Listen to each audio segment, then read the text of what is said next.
वर्षभरामध्ये बऱ्याचदा असं होतं, की आपल्या घरामध्ये काहीच भाजीला शिल्लक नसते. म्हणूनच तर पूर्वीच्या काळापासून परंपरा आहे ती ही सांडगी बनवण्याची. यामध्ये भरपूर साऱ्या वेगवेगळ्या प्रकारच्या डाळींचा वापर केलेला असल्यामुळे प्रोटीनचा देखील अतिशय उत्तम स्रोत आहे. पण आजकालच्या धावपळीच्या युगामध्ये बऱ्याचशा महिलांना सांडगे बनवायला जमत नाही, वेळ नसतो आणि सोबतच हातांची देखील आग होते. म्हणूनच तर मी जराही हात न भरवता अगदी एका मिनिटामध्ये 50 सांडगे तोडून होतील एवढी सोपी पद्धत सांगणार आहे. बऱ्याचदा सांडग्यांचा रंग बदलतो, त्याकरिताच कोणती टिप्स वापरायची हे देखील सांगणार आहे. आता माझे हे सांडगे बघा काय मस्त खुसखुशीत आहे. चला तर मग लगेचच हे मठा मुगाचे चटकदार, चटपटीत आणि खुसखुशीत सांडगे बनवायला सुरुवात करूया. त्यासाठी सर्वात अगोदर आपण कोणत्या डाळी आणि किती वेळ भिजवायच्या ते बघूयात. तर या ठिकाणी घेतलेली आहे 1 कप वजनी प्रमाणात 250 ग्रॅम चना डाळ म्हणजेच हरभरा डाळ.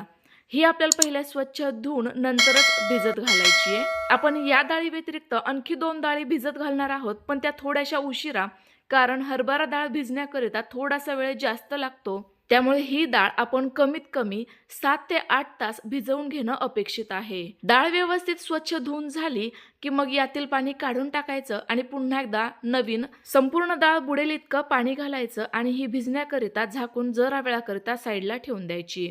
आता तुम्ही म्हणाल, तू फक्त मठा मुगाचे सांडगे म्हणाली होती, मग हरभरा डाळ का भिजवली? तर हरभरा डाळीमुळे आपले हे सांडगे भाजीमध्ये लवकर विरघळत नाही. त्यामुळे ही डाळ आपल्याला थोड्या प्रमाणात का होईना वापरावीच लागणार आहे. आता घेऊयात मठाची डाळ. ही ना खूपच चविष्ट असते. यालाच काही जण मटकीची डाळ म्हणतात. तुम्हाला तर माहिती आहे मटकी किती चविष्ट असते, लहान मुलांना खूप आवडते. त्यामुळे हे सांडगे देखील तेवढेच चविष्ट तयार होतात. तर ही मी अर्धा किलो घेतली आहे, म्हणजेच 2 कप. पण या डाळीला ना थोडासा चिकटपणा असतो. त्यामुळे आता आपण 1 कप म्हणजेच 250 ग्रॅम याच्यासोबत मुगाची डाळ देखील घालणार आहोत. यामुळे सांडगे खूप छान असे खुसखुशीत तयार होतील. या तीनही डाळींचं एकत्रितचं वजन बघितलं तर 1 किलो होतं. डाळी व्यवस्थित पहिले स्वच्छ धुवून घेऊयात, कारण या डाळींवर खूप जास्त प्रमाणामध्ये कीटकनाशके पावडर वापरलेली असते. ती व्यवस्थित धुवून घेणं गरजेचं आहे.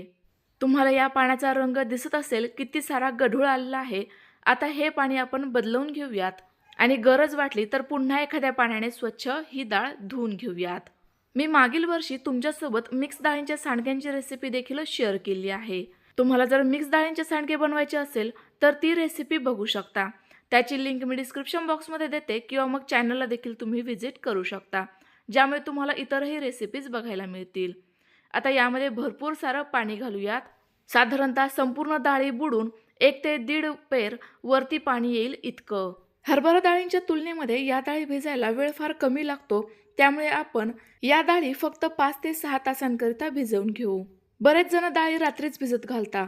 तसं न करता आपण सकाळी सकाळी जर या डाळी भिजत घातल्या ना तरी देखील व्यवस्थित भिजतात. कारण बऱ्याचदा जर या डाळी जास्त वेळापर्यंत भिजल्या गेल्या तर यांना आंबूस वासही येऊ शकतो. तर बघा 7 ते 8 तासानंतर ही हरभरा डाळ मी तुम्हाला तोडून दाखवते. अगदी व्यवस्थित भिजली गेली आहे आणि या डाळींचा तर काय प्रश्नच नाही आहे. या फार पटकन भिजल्या जातात. आता यातील आपण एक्स्ट्राचं पाणी काढून टाकणार आहोत. त्याकरिता एक चाळण घेतली. आता यावर या डाळी उलथवून घ्यायच्या, जेणेकरून यातील एक्स्ट्राचं पाणी निघून जाईल. कारण यामध्ये जर एक्स्ट्राचं पाणी राहिलं तर मात्र आपलं आपलं वड्यांचं मिश्रण जास्तच सैलसर होऊ शकतं आणि मग असे वडे ना वाळायला म्हणजेच सुकायला देखील जास्त वेळ लागतो आणि मग अशा सांडग्यांना रंग देखील तेवढा छान येत नाही. आता वाटणाचं साहित्य बघू. त्याकरिता 25 ते 30 लसूण पाकळ्या, 2 इंच आलं, 3 चमचे जिरे घेतलेत. संपूर्ण जिन्नस पहिले एका मिक्सरच्या भांड्यात काढून घेऊ.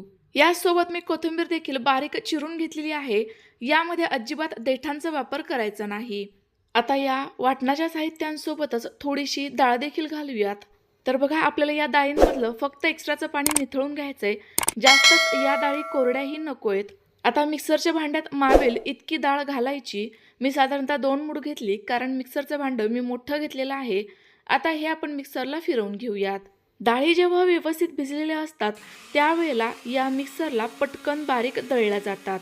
आता या आपल्याला अतिच बारीक पेस्ट स्वरूपात न दळता अगदी हलकेचे जाडसर कण राहतील या पद्धतीने दळून घ्यायचे आहेत. बघा साधारणतः या पद्धतीचं आपलं हे मिश्रण तयार व्हायला हवं. अगदी हलकसं हे मिश्रण रवाळ आहे. आता सेम पद्धतीने आपण इतरही डाळी मिक्सरला फिरवून घेऊयात. या डाळींमध्ये आपल्याला लगेचच मिरचीचा वापर करायचा नाहीये. जर मिरची वापरली तर हातांची आग होऊ शकते. तर बघा पहिल्या बॅचमध्ये लसूण आलं असल्यामुळे सुरुवातीचं मिश्रण तुम्हाला थोडंसं काळपट आणि सैलसर दिसलं असेल, पण नंतरची मिश्रणं या पद्धतीने घट्टसर तयार झाली. आता यामध्ये चवीनुसार किंवा मग पोह्याच्या चमच्याने 3 चमचे मीठ घालायचं. मिठाचं आणि मिरचीचं अगदी अचूक प्रमाण आहे. आता आवडीनुसार लाल तिखट साधारणतः 3.5 चमचे. हे तिखट माझं मीडियम तिखट आहे. अर्धा चमचा हळदही घातली आणि अगदी पाव वाटी म्हणजेच पाव कप धने मी मिक्सरला जाडसर फिरवून घेतले. अशा पद्धतीचे अर्धवट जाडसर दळलेले धने तुम्ही या सांडग्यांमध्ये आवर्जून घाला, टेस्ट अप्रतिम येईल. सोबतच जी बारीक चिरून ठेवलेली कोथिंबीर होती ती देखील घातली. आता संपूर्ण जिन्नस चमच्याच्या मदतीने मिक्स करून घेऊ. मला देखील जळवाताचा त्रास असल्यामुळे माझ्या हातांची तर लगेच आग होते, पण तुम्हाला विश्वास बसणार नाही, हे पूर्ण 1 किलो सांडगे मी स्वतः तोडले आणि अगदी काही मिनिटांमध्येच जास्त मेहनत न घेता तोडूनही झाले. तर बघा आपल्या या मिश्रणाला अगदी परफेक्ट असा रंग आलेला आहे. लगेच आता सांडगे तोडायला घेऊ.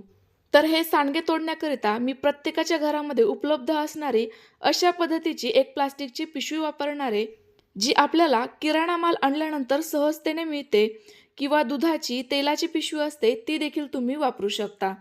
आता या पिशवीमध्ये बघा आपण हे मिश्रण भरून घेऊयात. फक्त लक्ष असू द्यात, ही पिशवी फक्त वरच्या दिशेनेच फाटलेली असेल, खाली वगैरे इतर साईडला कुठेही फाटलेली नसेल किंवा तिला होल नसेल. आणि शक्य असल्यास थोडीशी जाडमधली प्लास्टिकची पिशवी वापरायची. यामुळे देखील सांडगे तोडणं अतिशय सोपं जातं. तर बघा पिशवी अर्धी भरेल इतकं मी यामध्ये मिश्रण काढून घेतलंय. आता बघा ही पिशवी आपण एका साईडने कापून घेणार आहोत. तुम्हाला जर थोडेसे मोठ्या साईजचे सांडगे हवे असतील तर मोठं टोक कापा, नाहीतर मग अगदी छोटंसं कापा, ज्यामुळे सांडगे देखील छोटे छोटेसे तयार होतील. ज्या साईडने पिशवीचं तोंड उघडलेलं आहे त्या साईडने मी ते वरून धरलेलं आहे. आणि आता वरच्या साईडने पिशवी थोडीशी प्रेस करायची. बाहेर मिश्रण आलं की चाकूच्या मदतीने किंवा मग कात्रीच्या मदतीने हे पटकन तोडून घ्यायचं. बघा एकसारख्या आकाराचे आणि काटेदार सांडगे तयार होतात. आणि जर ती पद्धत तुम्हाला अवघड वाटत असेल तर अगदी या पद्धतीने देखील सांडगे तोडून घेतलं तरी देखील चालणारे, पटापटच होतात. फक्त आकार थोडासा फरक येतो. हे सांडगे थोडेसे गोल आकाराचे तयार होतात आणि ते सांडगे आपण अगदी हातांनी तोडतो ना त्याच पद्धतीचे काटेदार सांडगे तयार होतात. तर तुम्हाला जी पद्धत सोपी वाटेल किंवा जी पद्धत आवडेल त्या पद्धतीने तुम्ही हे तोडून घेऊ शकता. अवघ्या काही मिनिटांमध्येच पूर्ण 1 किलोचे सांडगे मी तोडून घेतलेत. तर आपल्या या सांडग्यांना रंग देखील अगदी परफेक्ट आलेला आहे. आता बऱ्याच जणांचे सांडगे नंतर पांढरट पडतात, त्यांचा लालसर रंग उडतो. तर याकरिता खास टिप्स म्हणजे हे सांडगे एकतर घरामध्ये सुकवा किंवा उन्हात सुकवले तर त्यावर एखादं पातळ कपडा अंथरा आणि अशा पद्धतीने कडकडीत हे सांडगे सुकवून घ्या. आपले सांडगे 1 दिवस सुकवल्यानंतर लगेचच तयार झाले आहेत. रंग बघा किती परफेक्ट मस्त असा लालसर आलाय.